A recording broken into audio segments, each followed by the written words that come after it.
We have been preparing for war. Robert Well!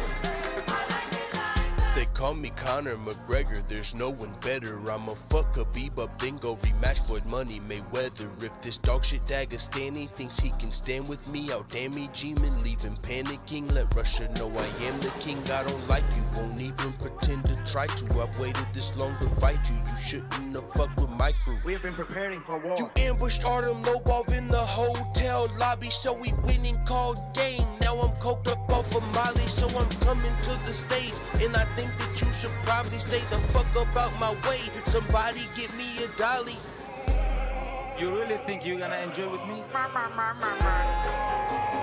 You can say, hey, you have a problem with my brother, you give him slap, now you have to give answer. Robert Well! You think whiskey gonna help you? Yo, Conor McGregor, what the fuck is wrong with you? Come here, let me smash you like chicken, just let me humble you. You take all these drugs, but you won't take home a W. If we fight in UFC or if we fight with guns and crews, no, let me stop it, you don't want me to take it there. If you want, you can take a bear, send location, and I'll be there.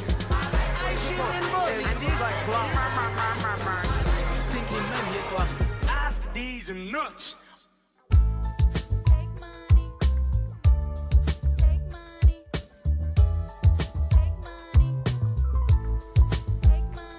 First off, fuck Nick Diaz and fuck you, Nate. East side, when we ride, come equipped to bang. You claim to be a fighter, but don't fucking fight. You puff on fat joints, sit and stuff your pipe. I'm an American top team, training hard as shit. Nathan Diaz and the Scrap Pack are some mark-ass bitches. I'm throwing punches up in bunches at your grill. Keep them coming, cause I'm gunning for the kill. You know the deal. Nick Diaz, where's your girl? I heard you beat her. Maybe you're fighting her cause you can't buy a win in the UFC. And Gilbert Melendez currently riding a 4-fight losing streak. Y'all got Cesar Gracie fight team in these streets looking weak. I let you niggas know that it's beef for life, then let the east side ride tonight.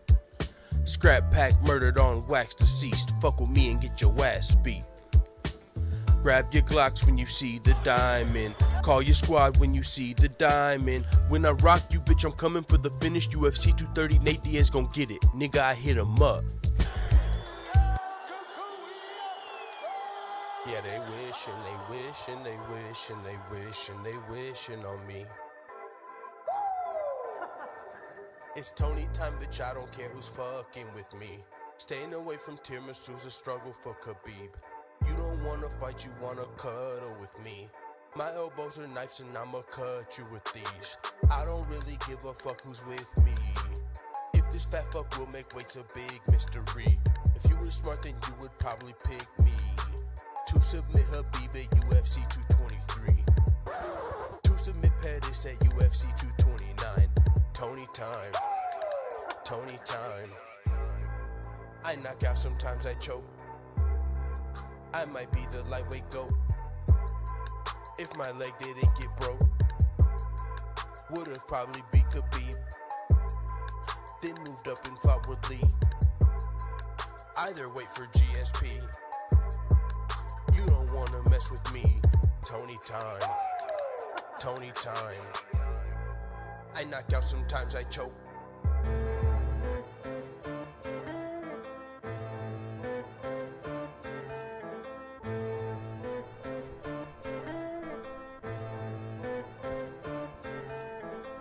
Somebody grab him some chicken. This fucking guy is fat. How the fuck he gon' beat me? And Volkov just put this guy on his back. I hope you know no one is scared of you, especially not DC. And you can call me Daniel Cormier or Double Chips. You know you cannot beat me. And yeah, I'm talking to Lewis. If you wanna scrap, we can do this. I know that you're black, I know you're a beast. I know that you're fat and you're stupid. I'm back on my bullshit and lacking my cool. At UFC 230, I'll spaz on this fool. He's not gonna beat me cause he's lacking the tools. This nigga can't breathe when he's splashing the pool. No cardio, hope. And it's probably gonna show when I take him down and I beat him up, cause that's all that I know. They call me Daniel Cormier. I'm coming to defend my title. If he think that he can beat me, then this motherfucker's psycho. Bitch, I'm gone. I'm sick of your bad back and you're still fat. Let's talk about it. I'm sick of you being black and wearing MAGA hats. Let's talk about it. I'm sick of you getting smashed and then coming back. Let's talk about it. Or we can get dirty at UFC 230 and you can get sparked about it. I'm sick.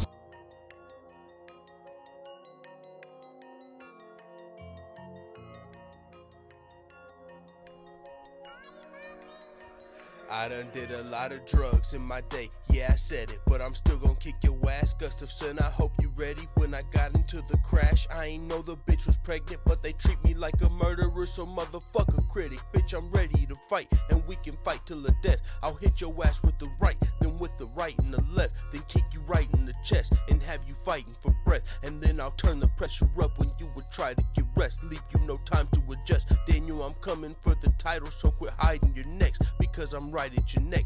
Yeah, you can try and fight Lesnar, but when you fight him, what's next? That's right, I'm the best. At UFC 232, I'll get my title instead. What is going on, full-time family? It is time. It is Monday. We're going to be doing a live show where we talk everything MMA that's been going on over the weekend, including last Friday. We got some news to talk about.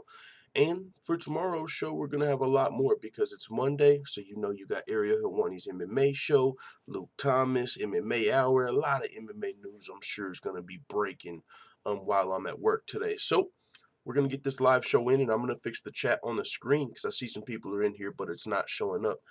We're going to get this live show out the way. I got to be to work in a couple of hours, so the show will probably go for about an hour. But we do got a lot to talk about, so we're going to have to make things quick as far as getting through these topics. But first, I'm for sure going to have to fix this chat because it's not on the screen. And you know we got to get the full-time family group chat because what y'all are saying is just as important as what the fuck I'm saying. So let's get that on the screen. Properties. Boom. Let's go. All right, it's fixed, you guys. Boom. All right. Now, you'll see the chat pop up on the screen any second now. Let's see. Properties. Oh, there it is. There it is. Going a little slow. We lagging? Oh, I'm not direct connected. Hey, if we start lagging, you guys, let me know. I'll plug this cord in. Boom, boom, boom. And it won't lag or buffer if it's doing that. Because I just realized this cord's not plugged in. So it might have some connection issues. But I can fix that. So we're going to get through the show. I'm going to pull the chat up first. Give some shout outs to the family that is in the building. Stamina MC London calling my motherfucking dog. Leon Dubson, what up, brothers? I'm him 247 in the building. Marcus Bell, salute. Mr. Perfect 2005 Blaze 1 Sports, what's going on with you? PK Boxing and MMA, salute to you, big bro. Let's go. We got Slave Mundo 32 in the building. Caleb Plant or David Benavidez. Don't know who those guys are. It's full-time's beat now, says Trey Young. Yo, the full-time MMA beat lit. We got everybody in here so far, I think. Bubba G, legendary boxer in the building. Marcus Bell, yo, salute to you guys. Let's talk some MMA. I wish we had time for a panel. I would just like to do a panel every show. Just talk with people instead of like, you know what I'm saying? Like, that's what I'm here for. I'm here for the family. I'm not here to be no fucking MMA media guy, but let's talk about it, guys. Smash the like for you step up in the building, says Trey Young. Yo, if you guys haven't yet finished biting your bagels, don't be a baby back bagel biting bitch boy. Do your boy a favor. Smash that thumbs up button like your middle name is Khabib and the thumbs up button's name is fucking Conor McGregor and shit. Let's go. Jon Jones UFC 232 drug test came back clean. No picograms, guys. 0. And, like, ideally, that's good, right? Jon Jones celebrating. No rocket fuel in my system. The problem is I don't give a shit, guys. Like, I do. I hope Jon Jones comes back. If every test comes back clean, that would be awesome. But for one, he's already let us down 3 times, so you got to be skeptical. But for 2, seriously, you should have just said it pulses. So, well, what the fuck does this mean? What does a clean drug test mean?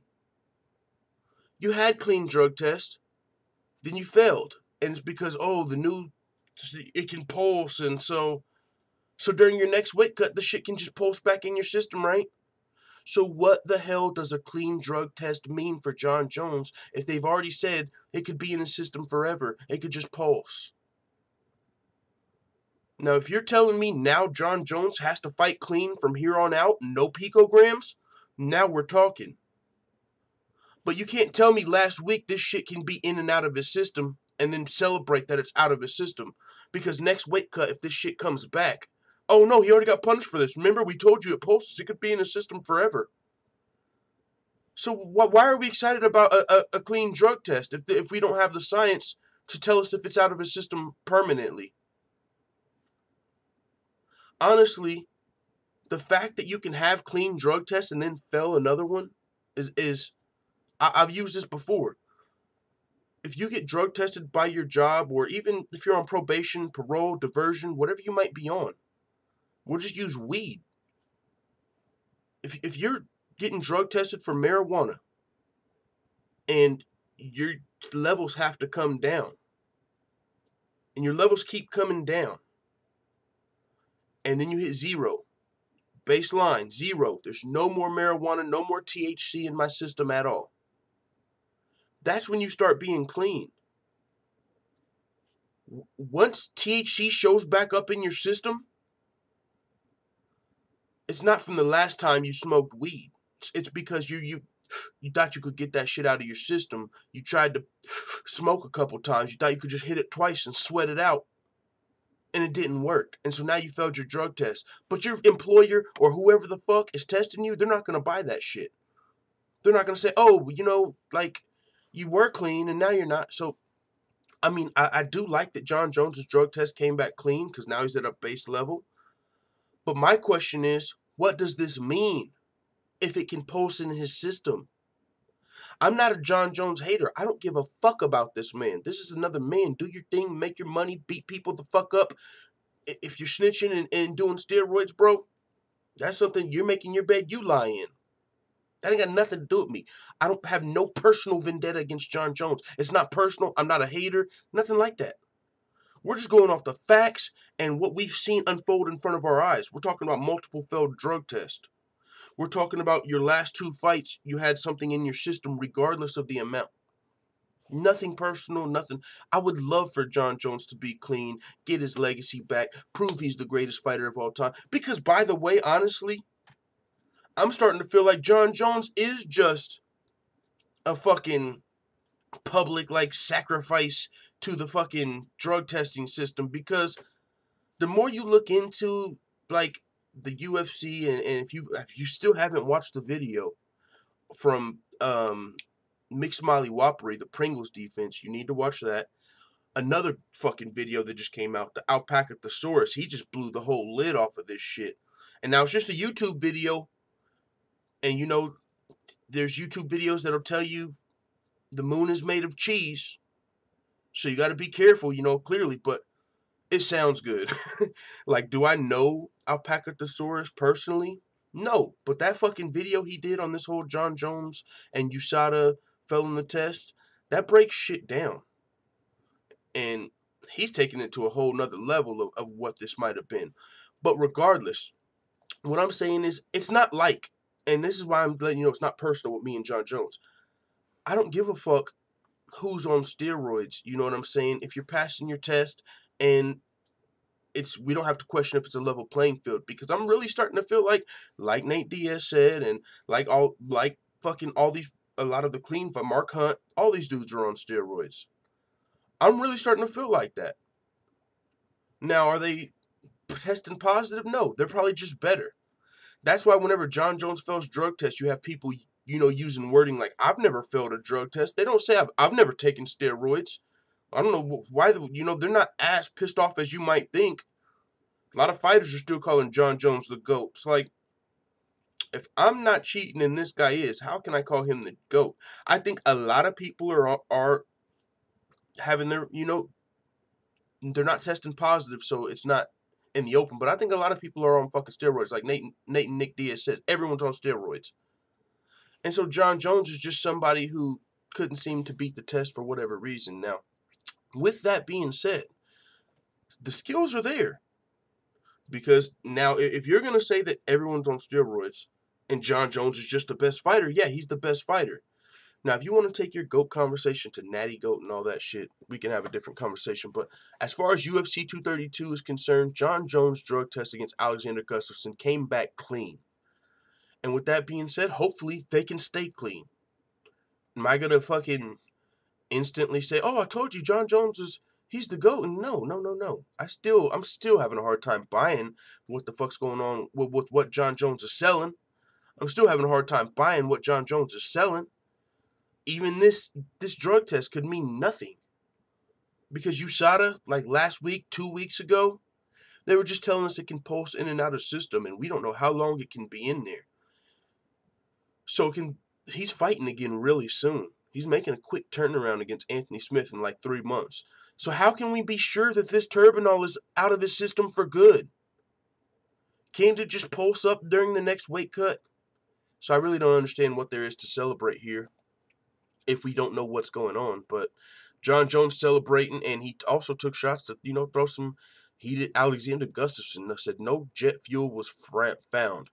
Jon Jones shared Brett Okamoto's tweet that said, breaking, Jon Jones was drug tested by USADA and the California State Athletic Commission the night of UFC 232 on December 29th, and all tests came back clean. No picograms of the M3 metabolite, which was the source of all the controversy drama last month, were found. This is so weird because it's like, yeah, so you mean it just pulsed out, right? It just phased out of his system. But it's going to pulse back in? Or are we supposed to expect, this is what we need to know.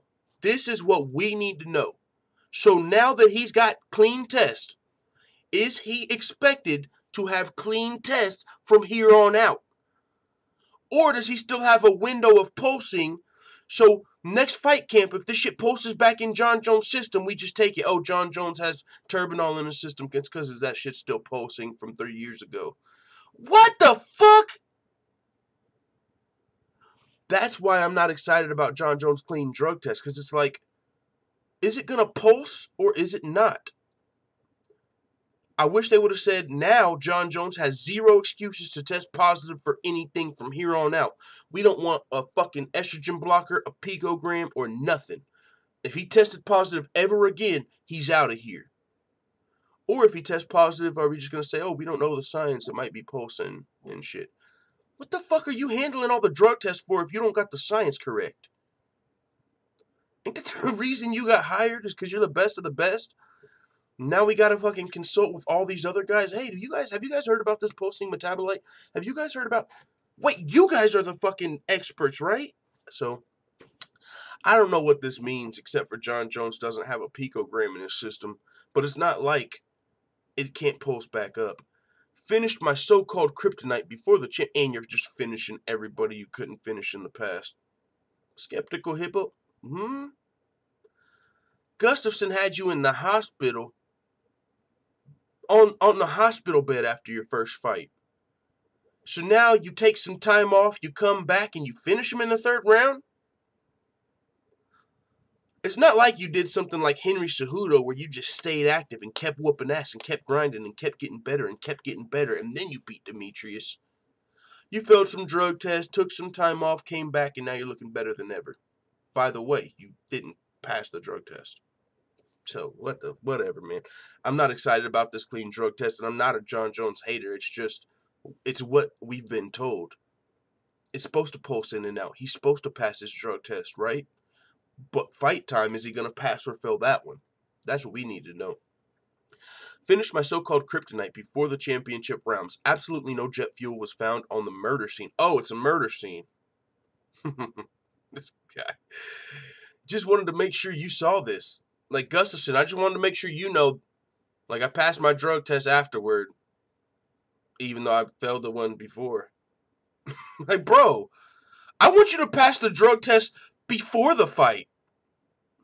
After the fact, it's already done. I want you to, before we fight. That's the one I want. I want to see that one. Seemed like that was the only thing you could focus on in our last fight. It was a pretty big deal. That was a pretty big deal. You're asking this guy to fight one of the greatest fighters of all time who's got some weird picograms in his system? That's might take your focus away. Oh, your focus might have also been on the fact that the whole fight card was moved 1 week before, so you had to travel and do all of this crazy stuff, 1 week before the fight. Yeah, definitely his focus might not have been on the fight, which might be why you finished him. Maybe the fact that Alexander Gustafsson wasn't all the way there mentally is why you finished him in the 3rd round. Because you couldn't in the first fight. And Gustafsson's actually been the one that's, even though not super active, he's actually been the one that's not suspended, that has been fighting while you were gone. Only 51 more days to go. Will you be a witness? So Jon Jones talking about that quick turnaround against Anthony Smith. Now, this is a fight. You better not fail your fucking drug test, bro. A lot of people feel like Jon Jones don't even need picograms to beat Anthony Smith.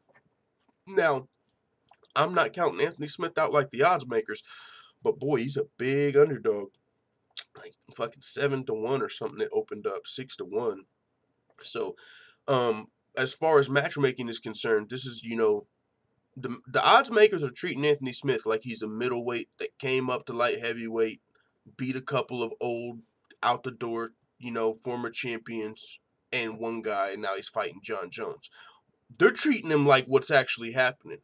They're not buying the story of Anthony Smith. Oh, he found the, training gym on a newspaper. He was at Subway or working at Subway or something and seeing like, do you want to train MMA? And, circled it and went and started training the next day. And now here he is fighting for the title. Like, Anthony Smith does have a pretty dope story and a lot of intangibles that could help him win this fight. But the odds makers ain't hearing none of that shit. They're like, nah, this is Jon Jones. You're Anthony Smith. And, Luke Rockhold, we'll talk about it in a little bit. He's like, why is Anthony Smith fighting for the title? This guy couldn't sniff the top 10 at middleweight. What's he doing? And this is Luke Rockhold, who was actually stuck in the top 5 of middleweight for a long time. With the Romeros and the Widens and the Musasis and the Gaslams and these guys. Anthony Smith knocked out a lot of dudes, but yeah, they were unranked, ranked outside the top 15. Got knocked out when he fought Thiago Santos. He didn't knock out no top contenders at middleweight. Facts. That's facts. First 2 fights at light heavyweight, Rashad Evans, and who was the next one? Another older dude. Was it Vitor Belfort? Or fucking... He 2 older, former champions, past their prime, and then he fought Volkan Ozdemir. So if you're talking about what gets you a title shot, it seems to be that win over Volkan Ozdemir and the momentum. He's got a lot of momentum as well. He's been finishing everybody. But if you're talking about greatest fighter of all time, yeah, it might be tough for Anthony Smith. But that's what Jon Jones has in front of him in 51 days, and I hope there's no picograms during the weight cut. I mean, we're making a big deal about Jon Jones passing his drug test, even though, like, last 2 weeks they just told us he can pass and then fail and then pass and then fail. So you kind of expect him to pass a test. But should we expect him to fail in the future? That's what we need to know. Okay, clean system right now. Is this shit gonna post back up? That's what we need to know. Until then, we will move on. Mike Winkeljohn, Jon Jones' coach, does not think Jon Jones can change the mind of haters or the logical. You definitely can't change. I mean, you're going to have a hard time changing the mind of people that are unbiased and logical. Anybody that's got like a 3/4 of a brain, I mean, half a brain you might still be lacking. Anybody that uses their thinker somewhat ain't buying this shit. Unless you're like just extremely biased toward Jon Jones. You know what I'm saying? Like, I could see that. Like, you grew up a diehard Jon Jones fan. You never believed any of it. You always thought he was getting set up. Like, okay, if you're a Jon Jones simp, you might buy this. But if I'm unbiased. I don't give a fuck about what goes on in Jon Jones' personal life. He got in a hit and run. I give him a pass for that. I don't give a fuck who was in the car because I don't think he targeted a pregnant lady. He got in a hit and run. Maybe he was under the influence. And maybe if you're a square out there, you've never been in a situation like that where you don't have insurance or you're under the influence just a little bit. Maybe not even much. You're not fucking sloppy drunk. But you do know they're going to give you shit if you get pulled over. Oh, what? Is there fucking weed on your breath at all? Like, bro, I fucking tapped this thing. Like, I got to get out of here. I'm not about to lose my license over a love tap. I'm peeling the fuck off. Is it a pregnant lady in there? Don't know, don't care. You know why? Because it was a love tap. Barely touched your car. So, like I said, some people treat Jon Jones like he knew there was a pregnant lady in the car. The fact that the lady was pregnant should not come up half as much as it does. Because that had nothing to do with Jon Jones' intent. That's just making it look worse after the fact. Jon Jones wasn't out driving saying, where's the first pregnant lady I can crash into? He got into an accident and took off. Leave it there. Hit and run. Leave the pregnant lady out of it, because that had nothing to do with it. He didn't know that. You can't come after the fact and make it worse because some shit he had no clue about. Can you say, oh yeah, but he should have stayed there and checked on the lady? And not if you're trying to get the fuck out of Dodge. And like I said, he didn't know it was a lady. It could have been Brock Lesnar in that fucking car. I'm out of here. It's not about who's in the car. It's about the situation I'm in. I gotta go.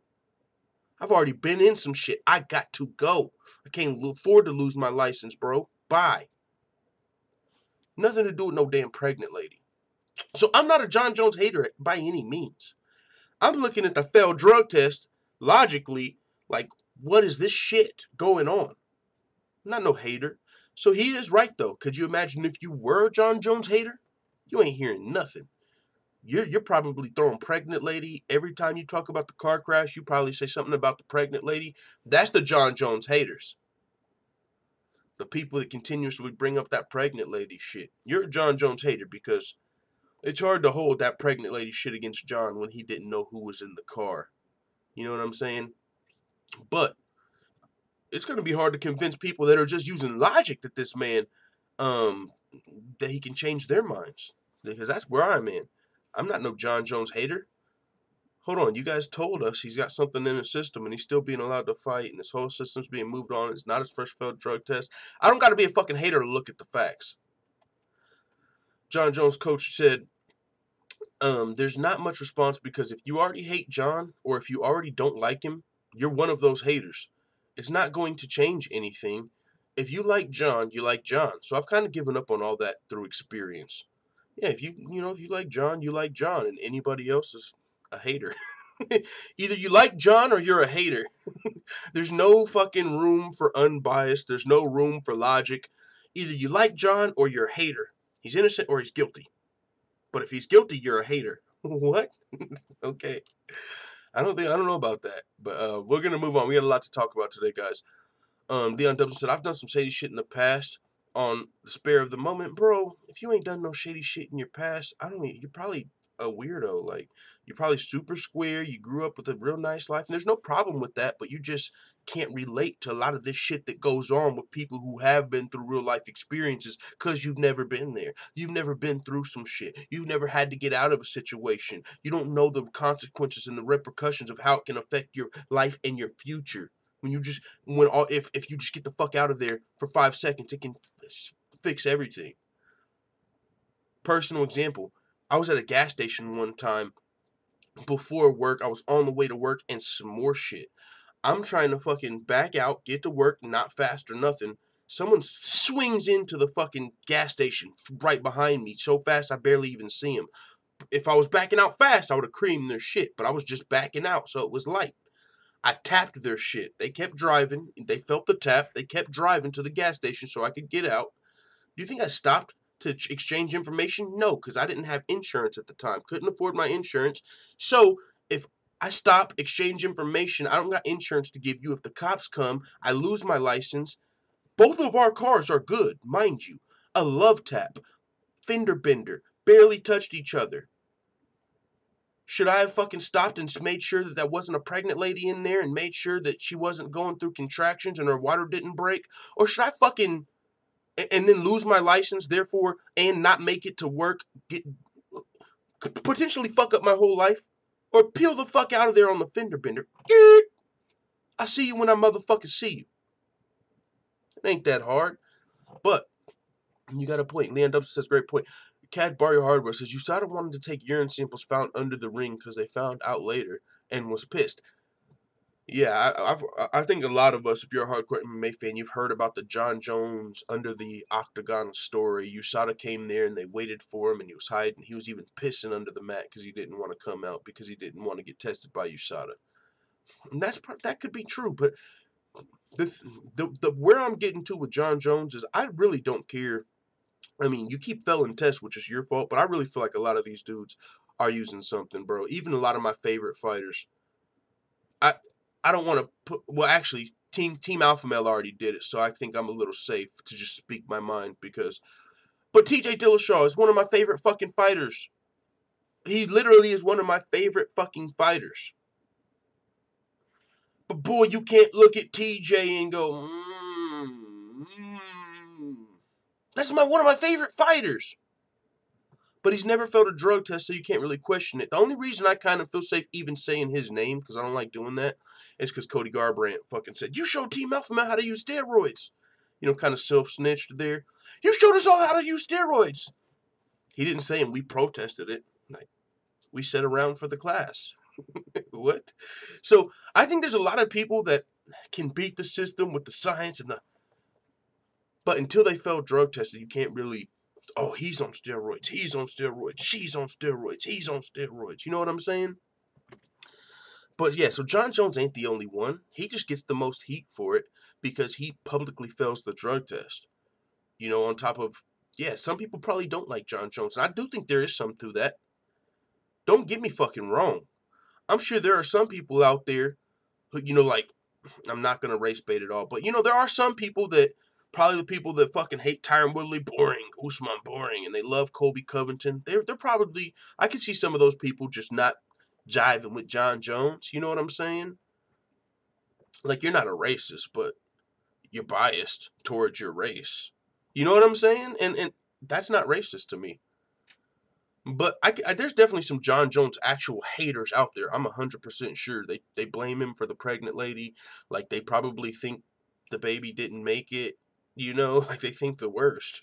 Like, guys, that lady, she had a healthy baby. The baby was healthy.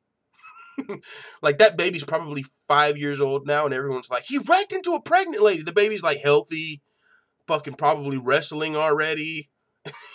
Probably named after Jon Jones. And everyone's like, he wrecked into a pregnant lady. It's like, bro, did you not know that chick was a huge Jon Jones fan?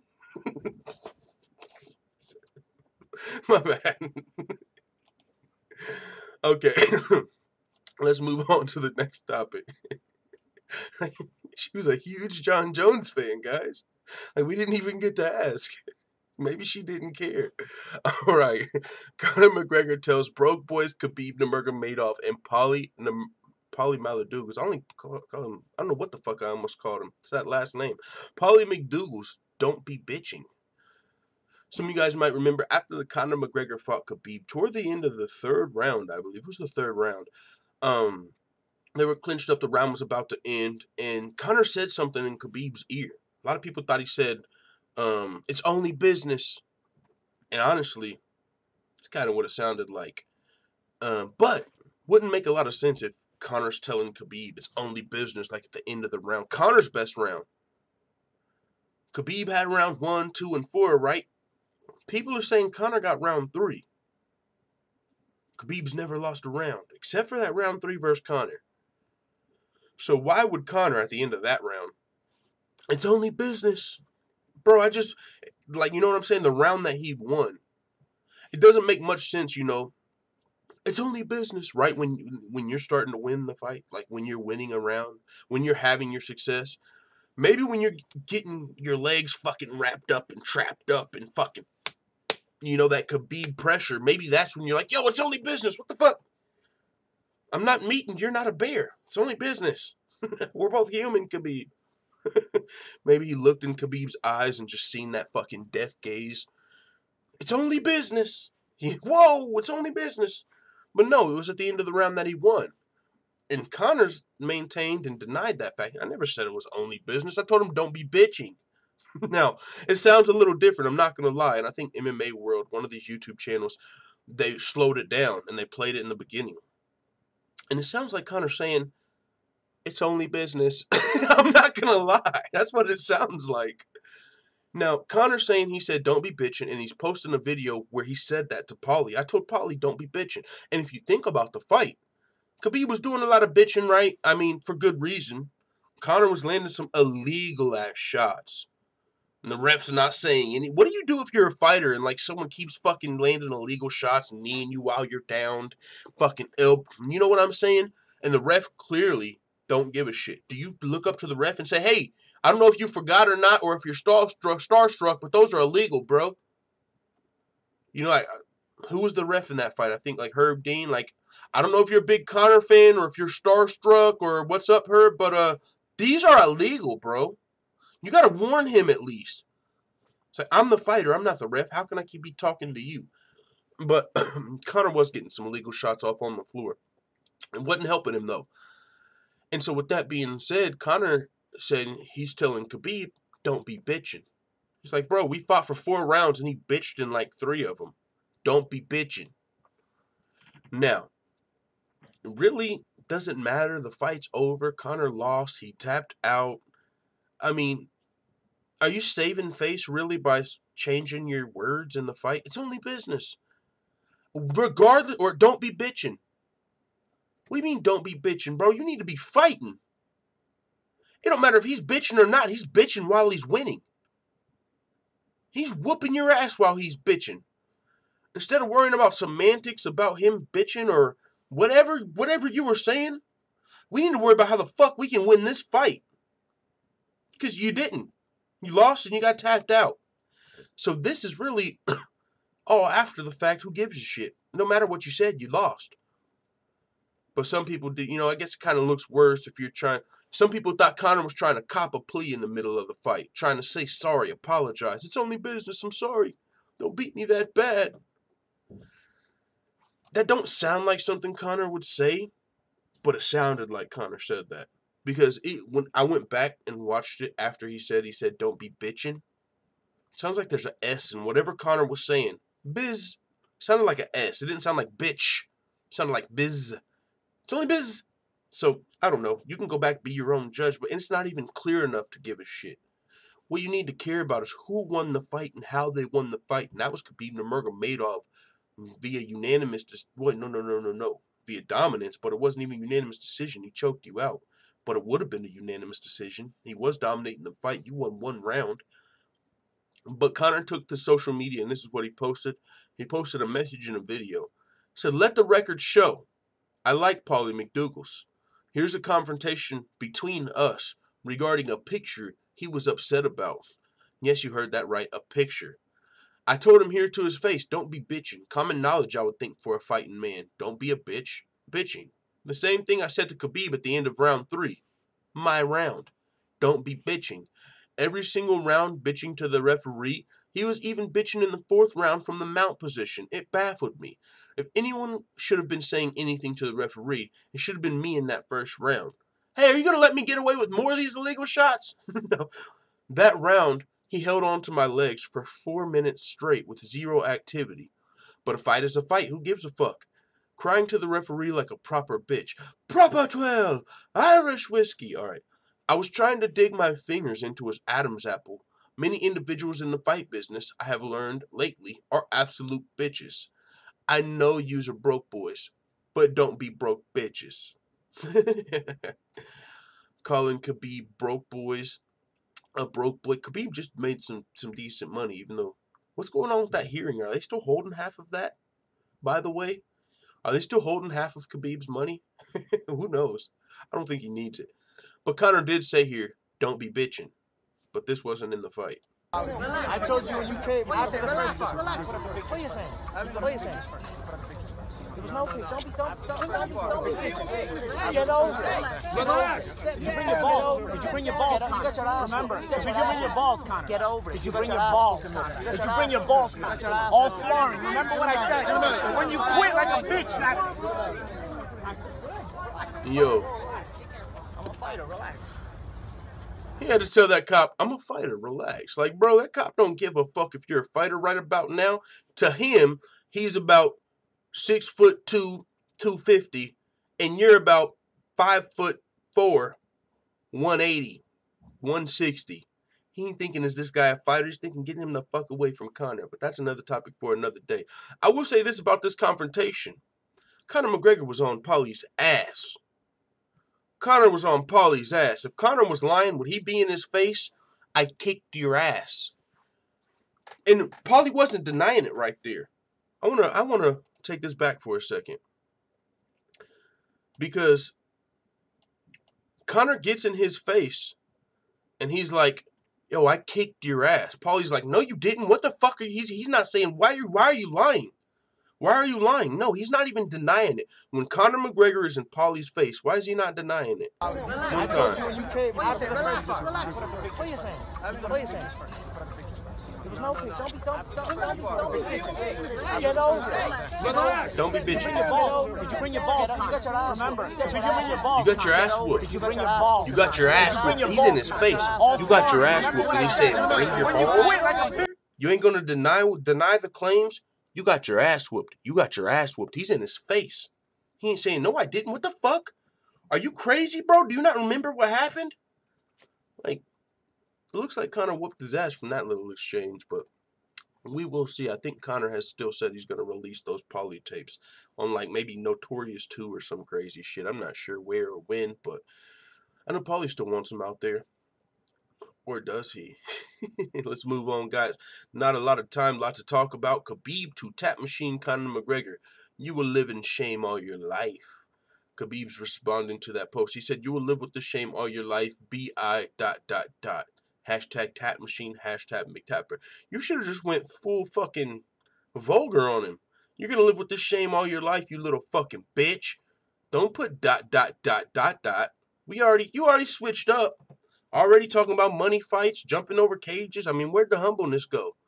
Fuck it. You might as well don't spare him with the B word, with the BI. Maybe I'm tripping.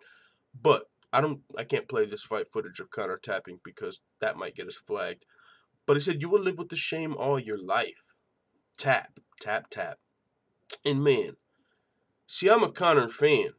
But if I was a Conor hater, man, I could fire flame this dude. But I'm a Conor fan, so I'll be sparing him. But just between me and y'all, bro, I think he's tapped a little quick a couple times. Nah, I would too, but I'm not a fighter, so I don't want to hear that shit. Oh, you're saying Conor tapped quick? Bro, I watch fights. I see when people go to sleep. I see when people fight their hands until they can't no more. I see late taps. And I also see when motherfuckers reach up pretty quick and they're like, oh, that's almost too quick. And then he thinks about it and waits about 5 more seconds and taps. But if we're just keeping it real, bro, I've seen a couple of times where Conor tapped and it was rather swift, whatever the fuck that means. But like I said, regardless, it don't matter if you said don't be bitching or it's only business, because we got to this part right here. It don't matter what the fuck you said or how you said it, because we got to right here where you fucking tapped and Khabib was on your back. So why does it matter what we said during the fight? Someone said he gasses out too fast. We're gonna get to Iaquinta. He talks about that. That's another thing. Like, we can all sit here and act like we haven't watched all of Conor's last, 5 fights. Have we ever seen good cardio? Like, have we ever seen, like, oh, shit, Conor still got energy in the 4th and 5th round? Seriously. Even in the Nate Diaz rematch, when he said, I got to be more efficient with my energy, I was inefficient with my energy. Even in Nate Diaz 2, that cardio was looking sus.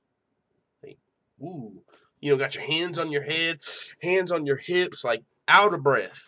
I'm thinking, Nate Diaz, he's out of gas. Shoot for a fucking takedown. Oh, yeah, you don't shoot for takedowns. That's why they wanted to fight you. But, yeah, at the cardio, you know what I'm saying? Like, it's always been in question. Floyd fight, Khabib fight, Diaz fights. Like, any fight that he doesn't knock somebody else out in, like, the 1st or 2nd round, you start to wonder about that cardio. 100%. That's facts. Nate Diaz reignites beef with Khabib Nurmagomedov. He said, I slapped you in your head and your team didn't do shit. Nate Diaz living in the past. I mean, Nate Diaz's team in the scrap pack, like, you run into them, they'll definitely be down to brawl.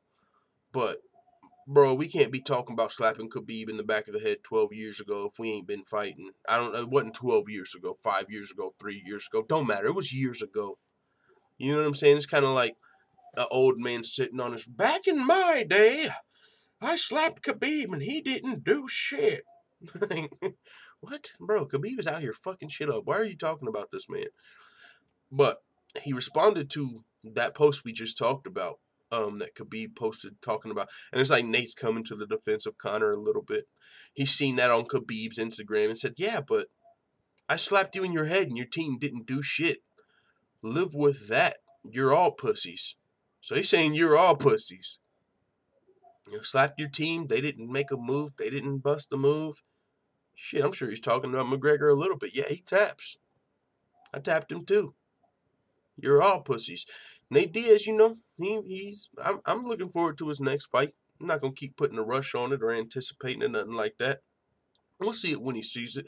And until then, we'll see him on social media letting these motherfuckers know what would happen. Scrap Pack versus your crew. Us versus y'all. The fucking like the outsiders and shit, you know what I'm saying? But to what we were just talking about, Iaquinta to Conor McGregor. What's your excuse on not going 5 rounds? And if anybody can talk about this, it's Iaquinta.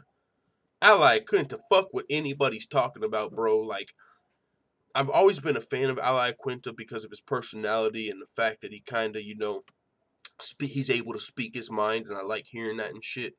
But as a fighter is where the disconnect has been for me. I've always been like, yeah, but what can he do as a fighter? I like Iaquinta the person. Really cool dude.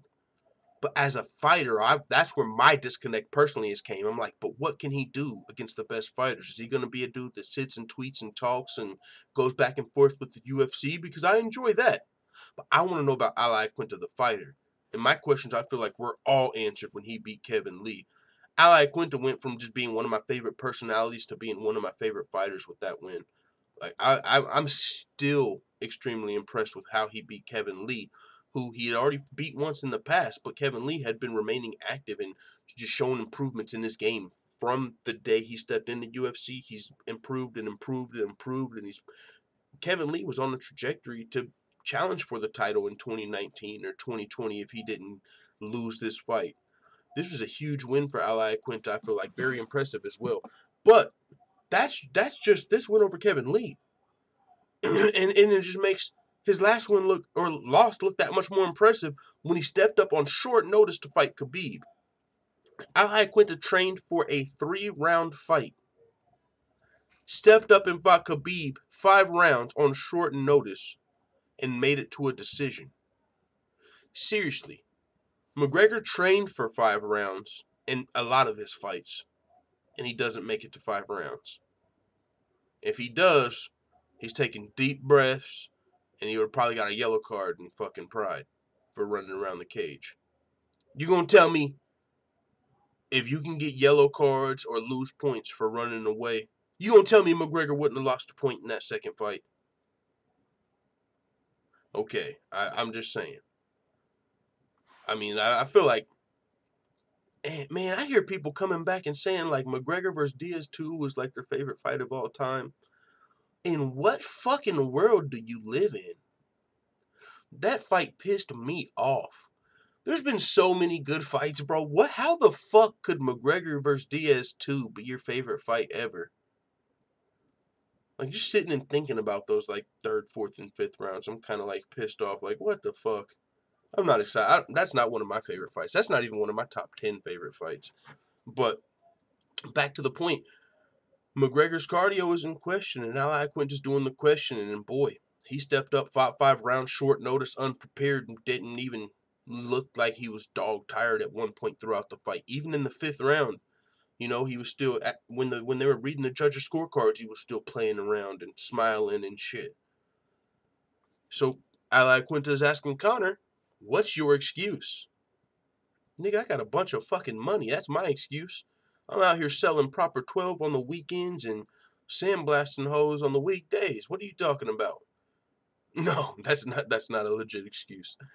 But still, I mean, it would be one thing if Conor used to have a really good cardio and then he got the money and it fell off. Because you could be like, oh, maybe he just got money and stopped working out and training as hard and his cardio fell off. There's no points you can, like, point back in Conor McGregor's history like, oh man, this dude used to be a cardio monster. What happened? No, he was knocking everybody out early. Once he started going to the later rounds, it wasn't super impressive. Against Chad Mendes, he got taken down a few times and was able to get back up. That was actually somewhat impressive because you got out-grappled and still stood back up. But if you didn't get that KO TKO, man, things were starting to slow down. For sure. Chad Mendes had him in a bad spot. If Conor wouldn't have knocked out Chad Mendes, who really knows how that fight would have played out? But that's, hindsight. But Iaquinta said, it's not. Who the fuck is that guy? That's what I was hoping for. I'm talking about, I think his potential next fight. He says, I took a 5-round fight on 3-round camp, and I went the distance. What's his excuse? He looked way more tired in the 3rd than I was in the 5th, and I didn't train for 5. That says a lot. Conor trained for 5 rounds and got tired in the 3rd. Iaquinta trained for 3 rounds and didn't get tired. There's just a difference in cardio. There's levels to this shit, and Conor's cardio is not on the level of Iaquinta's. It's probably not on the level of a few people. But if you get knocked out before you can test that cardio, what are you going to do? And if you can't capitalize once he's tired, right? Man, dude, I feel gay like when I put my hands on my hips. But like Conor was tired as fuck, bro. Hands on his hips, taking deep breaths. It's like, I'm just sitting there thinking, bro, you have Conor McGregor dead tired in this rematch, and you can't do nothing about it? You can't shoot for a fucking single leg, a double leg? Nate, come on, bro, don't let this walk away. You got this man dog shit tired and you can't shoot for a fucking takedown? That pissed me off in that fight. Like, you don't even know how to shoot a double leg? Like, I get it, you guys don't like wrestling, but you're telling me you can't even fucking fake a double? Like, what? That kind of, that was, I was looking for that. But yeah, no, that's a great point. What the hell's going on with Conor's cardio? No one talks about that much because Conor's everybody's favorite, but that's legitimate. Like, we can all sit here and look at Conor, the fucking the mythological human.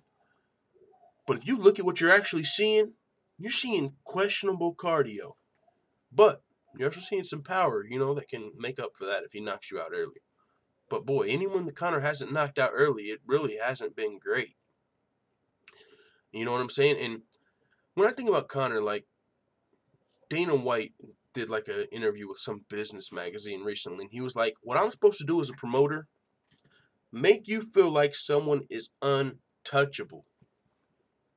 Make you think they're the best fighter in the world, whether they are or not. And he said his best work was Ronda Rousey.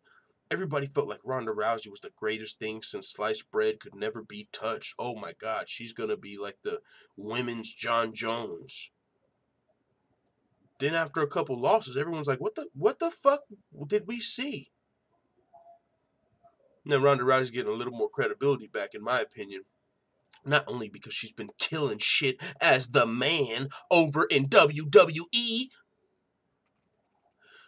which I have no clue about. I just seen some people talking about it. That sounds weird as hell. Ronda Rousey's in the WWE and she's now the man. Interesting. But also because Cyborg only lasted 3 seconds longer than Ronda Rousey. So you can't really talk about Ronda Rousey striking that much. That's so crazy, right? People gave Ronda Rousey... Oh, that's so crazy. Oh, she's trash. She's shit. She only lasted 48 seconds. She could never strike. She could never move her head. Cyborg only lasted 3 more seconds. What the fuck does that mean, guys? What does that mean? Does that mean Cyborg sucks or Ronda Rousey's really good? You can't say Ronda Rousey's dog shit for losing in 48 seconds, but Cyborg is a goat in an accident for losing in 51. 3 more seconds. There's not much wiggle room there. Does one of them suck? Do they both suck or are they both good? You can't separate Ronda Rousey and Cyborg in that sentence. Like, oh, Ronda Rousey's exposed. She got knocked out in fucking 10 seconds by Amanda Nunes. 48 seconds. Well, what the fuck does that mean? But yeah, Ben, we're gonna move on though. We're gonna move on from that topic. But yeah, I'm with Iaquinta here, and I brought up that Ronda Rousey thing because we could be seeing that with Conor McGregor, guys. Is Conor McGregor one of the biggest fucking hype jobs in MMA history? Did I say that? Sorry. Keeping it fucking real here, my bad. Is he? Clearly he's got skills. Clearly he's a great fucking striker, but we're talking mixed martial arts. Like, do we ever see his grappling on display? His wrestling? Do we see his jiu-jitsu on display? Do we see his cardio on display? We've seen Conor knock a couple dudes out. Fought one time at lightweight. He knocked a bunch of featherweights out. If you go up, look at Conor McGregor's featherweight resume, it's impressive. That's only because Max Holloway and Dustin Poirier, you beat them way before they were, who they are today. So that looks better. But before, when Conor was still fighting the Dennis Sievers, people still had question marks. Okay, you knocked out Jose Aldo in 13 seconds. But to be fair, he never got a rematch. I'm cold as a lion with no hair. If you ever see me fighting in the forest with a grizzly bear, help the bear! Yo, is that Jay Skills in the super chat? Woo! $5 in the super chat from Jay Skills. Thank you very much, good sir. That is much appreciated. We're going to add that to our UFC Wichita fund because tickets go on sale in about 5 days, and I'm going to be selling some shit. My girl works at Outback, right? And, like, they had got some new TVs or something. So, like, they did a drawing, and the workers got to fucking draw for a free TV, like their old TVs they were getting rid of. And she won one. I'm going to put that motherfucker in the pawn shop, buy my UFC tickets, bro. We're about to add that up. Thank you very much, Jay Skills, though. You are a god amongst men. Trey Young says, what song was that? That was a mystical freestyle. He was on a radio interview. Cold as a lion with no hair. If you ever see me fighting in the forest with a grizzly bear, help the bear! Oh, shit. You felt that, huh? You felt that. Was that Busta Rhymes says Slay Mundo? That was mystical. Help the bear! YouTube that shit. You'll find it. But yeah. Just keeping it 100. Just spitting facts. Conor ain't no GOAT, bro. When it's boxing, I'm all Conor. Conor was fighting Paulie. It's team MMA. But we gotta keep it real, bro. When we're talking about skills as a fighter, I'll give Jon Jones more credibility to being the GOAT than I will Conor McGregor. 100%, man. Fuck it, we're keeping spitting facts. We just ain't seen enough of Conor's wrestling, jiu-jitsu, cardio, weight, pound for pound. You fought one time at lightweight. You didn't clear out the division like DC or something. You know what I'm saying? Impressive, though, you knocked out Eddie Alvarez. That's extremely impressive. So Conor's still a great fighter.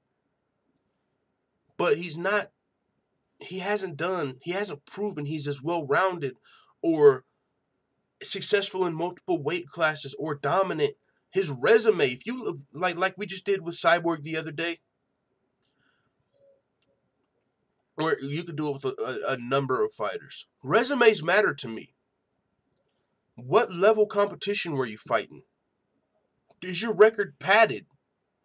Were you coming up like a Jorge Masvidal or a Neil Magny or a Derek Brunson? All fucking underrated if you look at their resumes. Masvidal, I don't even got to go there. A lot of you probably know one of my favorite fighters. This man's been fighting the toughest competition since before he was a pro fighter. This motherfucker was fighting the toughest competition way back in Kimbo's backyard when he was fighting Ray. Then he went to like Strikeforce and Bodog and all these organizations around the world. He wasn't padding his record. He was fighting good fighters. The Paul Dailies of the worlds before the UFC. Because he was fighting to feed his family. That's what you talk about when you talk about a fighter. And that's why his resume is so impressive. Derek Brunson. You know who the fuck he had to fight when he got to the UFC?